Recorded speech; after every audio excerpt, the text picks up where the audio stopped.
Latest chika, Bel Mariano umaming hindi pa handa magpakasal kay Donnie Pangilinan. Kailangan pa naming magtrabaho ng magtrabaho.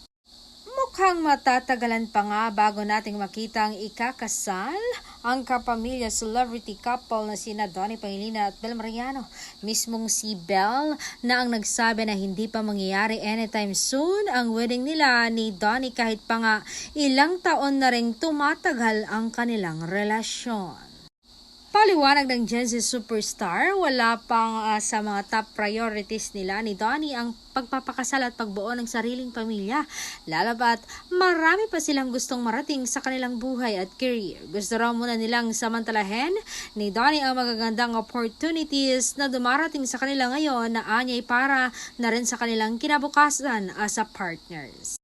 Saad nga ng aktras, parang alam din namin sa sarili naming dalawa ni Donnie na hindi pa time and open kami about it, diba?